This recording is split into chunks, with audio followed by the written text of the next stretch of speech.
Okay, so basically what that said was...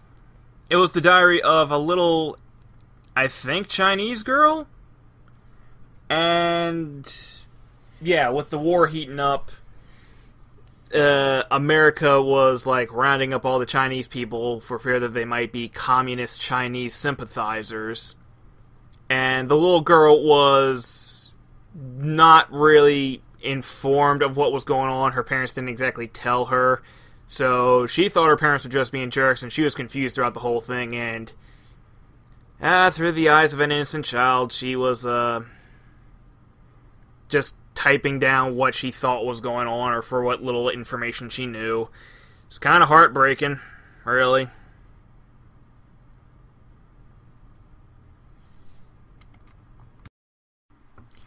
I recall hearing some time ago that they were supposed to be making a Pacific Rim TV series, like a cartoon, a Saturday morning cartoon that was supposed to take place during the, what was it, the 12 Years War?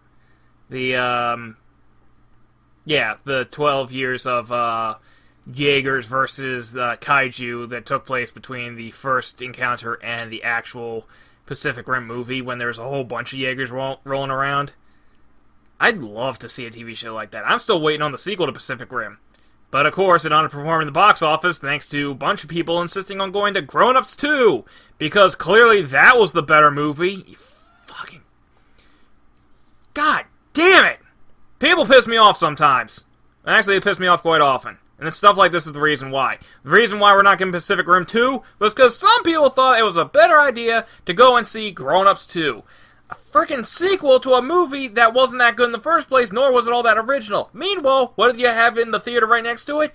Freaking giant robots versus giant monsters. I've been waiting for movies like that to be an actual proper genre since I was a child. I'm technically still a child, but like a child that didn't shave.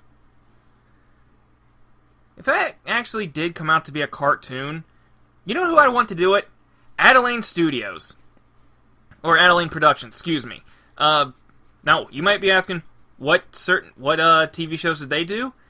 Maybe certain iconic, fantastic, amazing shows like Men in Black, Godzilla the Animated Series. I think they did Big Guy and Rusty. And they also did Extreme Ghostbusters. I love that studio. I love their animation style. I love the stuff that they do. Now, I think that Big Guy and Rusty was part of their stuff, because it looks like their animation. But, yeah, Big Guy and Rusty, that's one of my favorite TV shows. I freaking loved it. Of course, that show left off on a major freaking cliffhanger. They had the Legion Ex Machina, which I think was a grand total of 7 android robot type guys who were looking to wipe out humanity so that machines could rule. And they wind up finding the guy, the professor, who was both responsible for creating the big guy and responsible for creating the Legion Ex Machina. And so they wipe out the Legion Ex Machina. Over the course of the series, they slowly but surely whittle down the numbers until they destroy the last of the Legion members. And then they save the professor, and then when they say that they killed all 7 members, then the professor's like, 7? I created 8! And then the door closed, season ends, and there's no season 2. That sucked. I mean, it's one of those things where if you just lop off the last, 20 seconds of the last episode, the whole series wraps up very well. Then you had Extreme Ghostbusters. Man, a lot of people still love that show. But then again, a lot of people, criticize it for, every single member being a minority. I'm like, is that really a problem? Because, let's take a look at the original. It's 3 white guys and a black guy. Now you got a Hispanic, a goth girl, a guy in a wheelchair, and then you got the black guy again. And, Winston Zeddemore, I liked him. I liked his character. I liked the fact that, because you had the original trio of Egon, Ray, and Pete, because you had the brains, you had the heart, and you had the mouth. And then you had Zeddemore, who He was just a guy who joined up with the Ghostbusters because he was just looking for a job. That's all it was. He just wanted the paycheck. I think it was in the cartoon that they said he went back to college for like a philosophy degree or something like that. I think he was going to major in philosophy because, yeah, he wasn't one of the original trio, but he's every bit the Ghostbuster that the other three guys are. That guy really, Zedmore kicks ass. Winston, he's an awesome dude. He's also a very sensible, down-to-earth guy, which that's another special thing about him. But yeah, he went back to college because, like, the other three are scientists. Even Venkman, despite the fact that he's an idiot. What was I talking about? Oh, yeah. Godzilla, the animated series. For like, one of the worst Godzilla movies to ever come out, and it wound up spawning a TV show that was way better than it had any right to be. That was a great show. I actually binge-watched that within the past month or two. I don't think the site I watched it on didn't have the complete season, or the complete series up, but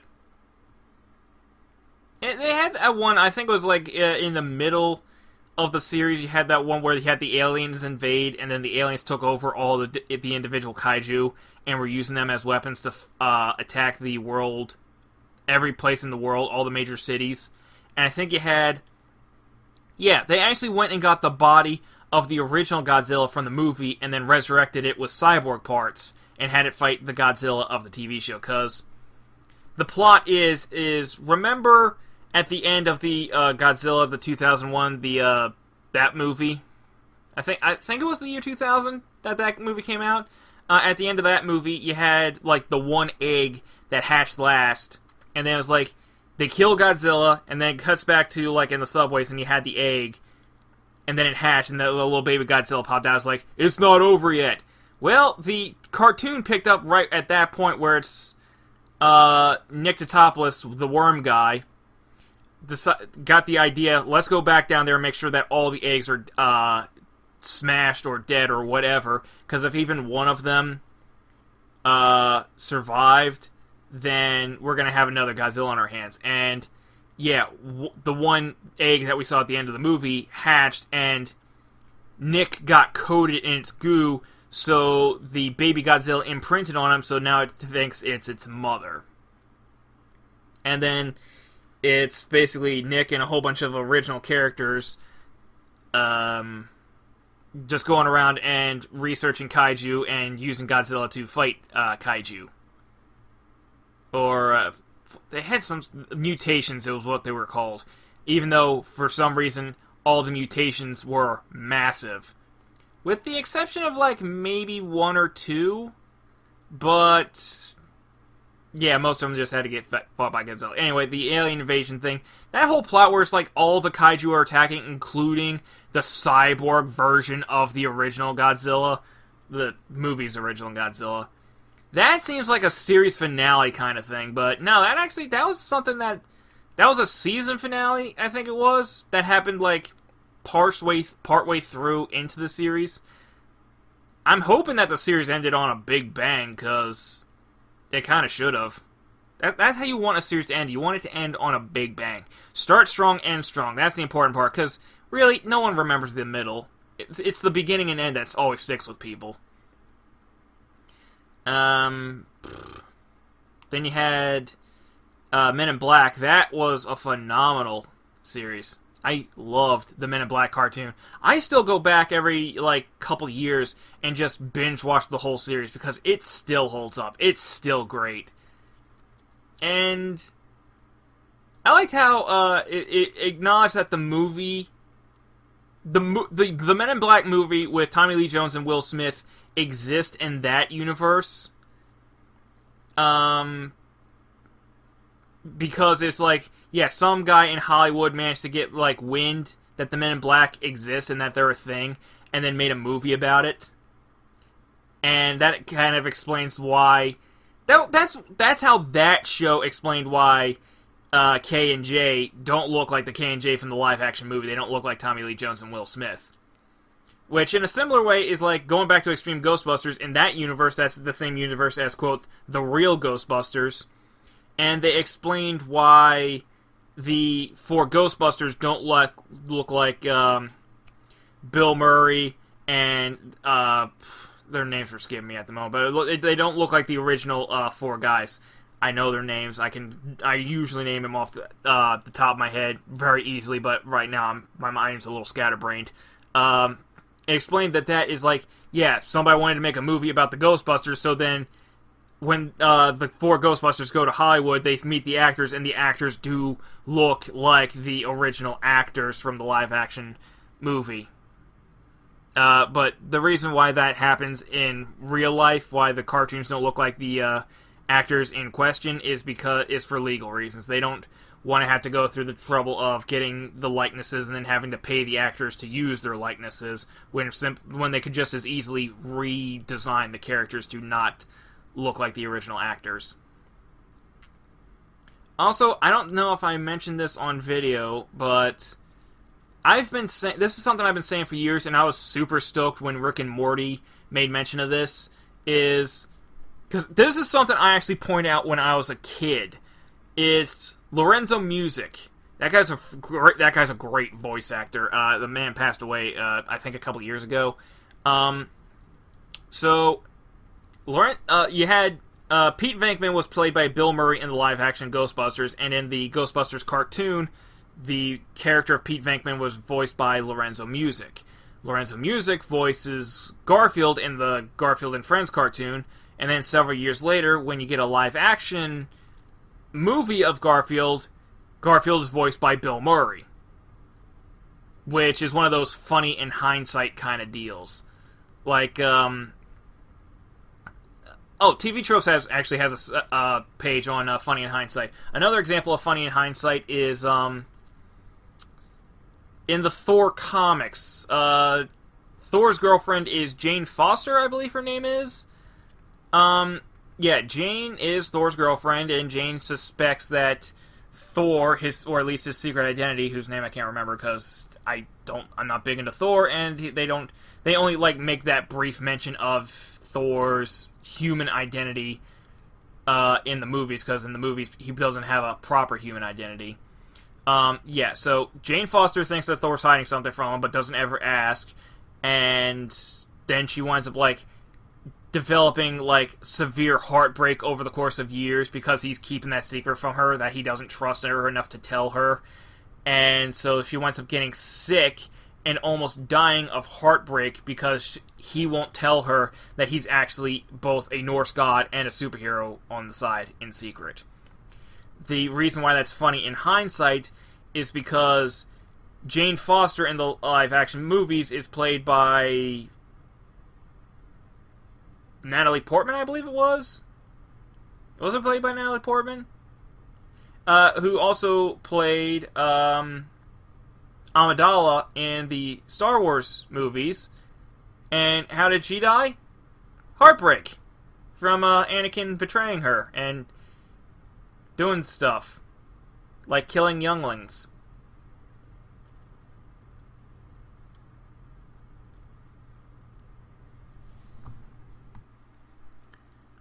So this guy had a whole basketball court down in his bunker.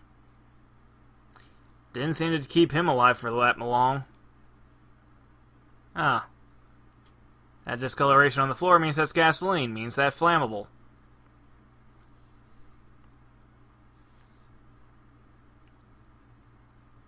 I guess whoever was down here managed to dig their way out. That's a bad sign, though. And the entire place is unoccupied. I guess somebody managed to get out.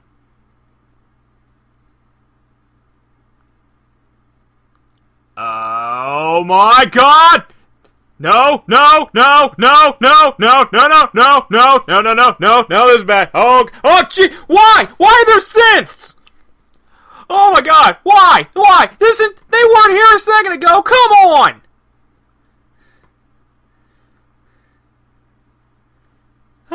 Okay, just gonna hide in here real quick. And blow the crap out of anyone who decides to poke their head in here.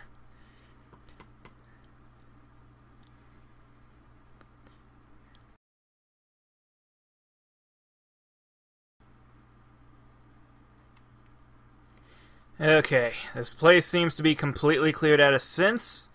All that's left is that frickin' Deathclaw. And I got a missile right for its soft underbelly. Just gotta wait for my AP to recharge. And then I'ma blow it to smithereens. The heck that thing go, though?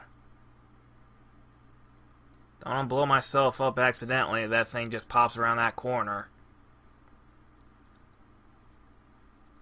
Oh, crap. Okay, come on. Set off the mine. Set off the mine and burn. Set off the mine. Why? Why? And it's a legendary.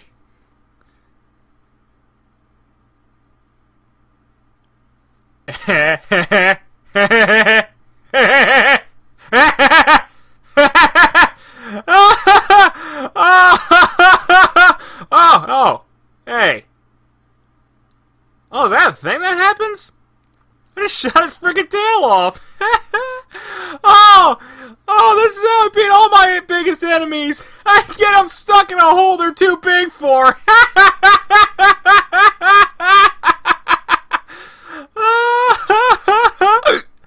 Oh god, I got the hiccups now. Oh, criminy. Oh, holy moly, you dirtbag. Ah. Oh boy. Whew. Yeah. Save that right there so I don't have to deal with that crap again. Oh, man, I am awesome in my cowardice. I am the coolest sissy you'll ever find.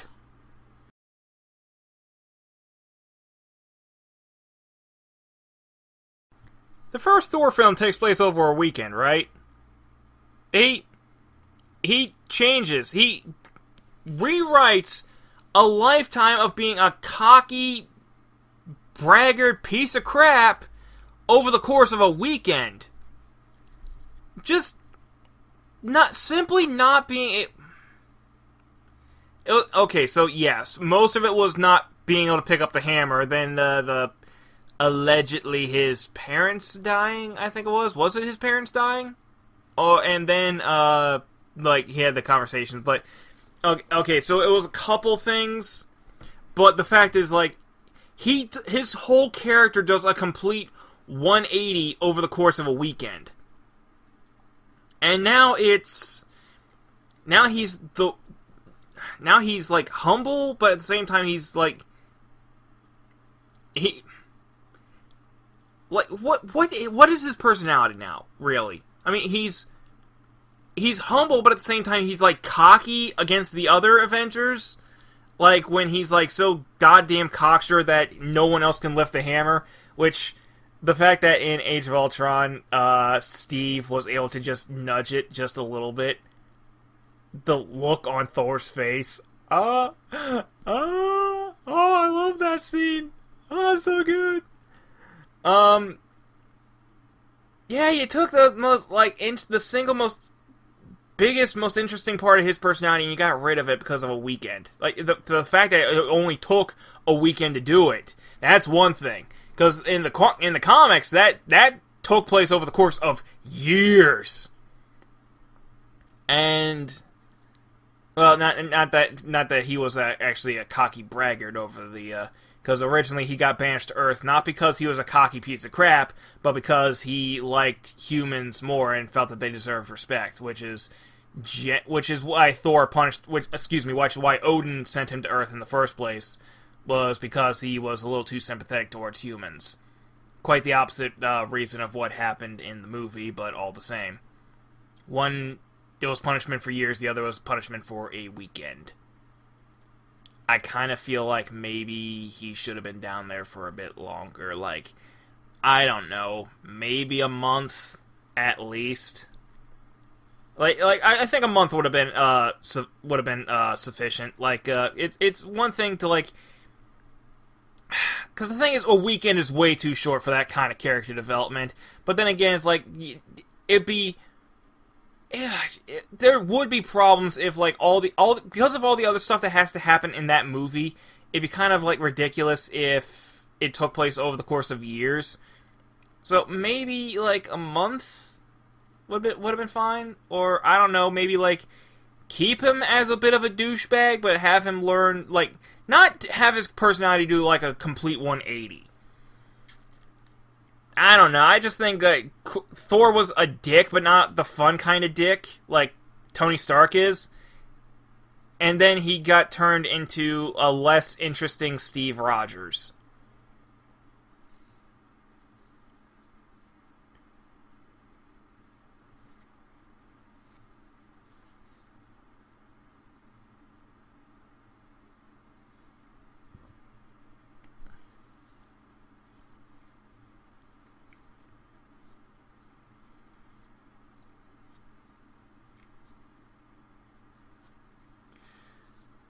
Okay, gonna save right here, because that was a hard speech check, and if I have to make it again, it's gonna be a real pain in the butt to try and make it.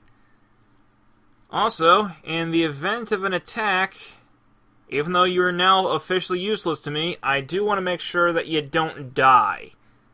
Ah! Oh! Oh! No! Oh! Oh, Jesus! Alright! Get out of bed! Put your clothes back on, you whore! Oh! I didn't know her clothes were like an entire single item. Literally, her hat is item 2. It's attached to her. Oh, and her clothes are gone now. Her clothes don't... Oh, God. Nothing to it. Ugh. Oh, things that'll make you go... Oh, you old bat! Off! I know her clothes ain't technically one item. I know I can give hers, like, better gear. See? She's not a nudist, you old freak. She's just really, really annoying. God damn it. And finally, after that horrifying moment with Mama Murphy, the rest of the time for that recording session was about 5 hours. 5 hours with no game audio whatsoever. Fortunately, really nothing interesting happens. I wind up spending most of that time working on settlements. Why I decided to record that, I don't know. But the only interesting thing that happens is I finally build myself a silenced 10mm pistol, and I go into the Federal Stockpile Reserve, the Rations Reserve, the place where they keep the food, the place that's inhabited by raiders. I sneak in through the small church that's to the north, because there's an underground passage that leads directly into there. And the main thing that's interesting about that, because this is actually something that gets brought up later, it's the Federal Reserve stockpile, ration stockpile, I can't for the life of me remember the name off the top of my head, is run by a raider leader named Red Tourette, and they're in control of the food, so they're sitting pretty. You have a rival raider gang that's in control of a brewery, and those guys are sitting pretty because they're getting drunk every day, every night. But the thing is, they don't have any food, so they tried to take over the federal stockpile, the food place, let's just call it. They failed to do so because Red's group is really dug in, but they managed to kidnap Red's sister and hold Red's sister for ransom for regular food drop-offs. You find ransom notes, and Red has a journal for some frickin' reason stating this. Why so many raiders who you would think would be illiterate keep journals are a mystery to me.